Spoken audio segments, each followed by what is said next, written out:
Things have not been going the Sharks' way so far as they've dropped 4 of their first 5 games this year, but they are back on the road tonight to take on the Cougars. And a pleasant good evening, everybody, and welcome to Durant High School. Ben Tilley, Kenneth Haystack with you. And Kenny, obviously, Mother Nature just did not want us to play last week. The big story, Hurricane Helene pushing games back, in some cases from Friday to Saturday, but in our case, Friday to Monday. It's not Friday Night Lights, it's football on Monday night here at Durant High School. And our player to keep an eye on tonight for the Sharks, one that we really need to see a lot more of in this offensive front, wide receiver Julian Arthurs. Yeah, Ben, Julian Arthurs, a big and tall receiver.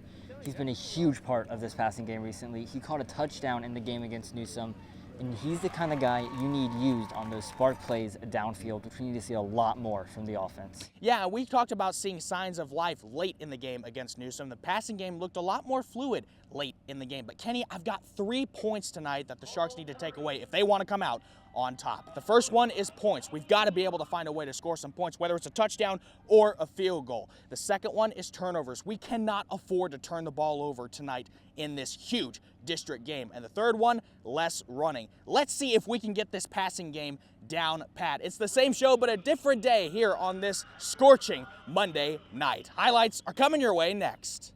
The first half wasn't off to a great start for the Sharks as they gave up 5 unanswered touchdowns. Midway through the second quarter, a weather delay was called as lightning came a bit too close for comfort, and it resulted in a 35-minute delay before play resumed. The Cougars had a commanding 34-0 lead at the half, and Riverview needed to switch things up on offense, and they did, as Roderick Mack Jr. scrambles for a 4th down conversion in the third quarter. Durant would score one more time as Demary Stiles bobbles the ball, fumbles it, but picks it back up and proceeds to run it all the way for an 85-yard touchdown. Riverview, however, would light some sparks as Isaiah Showtime Washington takes the ball all the way down to the 23-yard line. And that would set up a rushing touchdown by Mason Burris, his first of the season, and the Sharks get one back at 41-7. Yeah, there we go! With one last drive, backup quarterback Aiden Airgood fires it over the middle and connects with Cole Berger. But the Sharks would lose to Durant as they fall to 1-5 on the season and 0-1 in the district.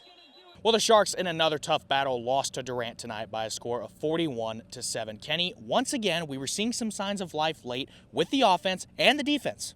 Yeah, Ben, the Sharks started to pick it up there towards the end with Mason Burris' touchdown run and the defense stopping them on their last drive, but it just wasn't enough to beat the Cougars. Yeah, and I talked to head coach Tony Rodriguez after the game, and he just said it's been a tough year, but now all the focus shifts to these last 4 weeks of the regular season. 3 of the games are at home, and 2 of them are district games. We have a bye week next week, but we will see you guys in a couple of weeks on Thursday.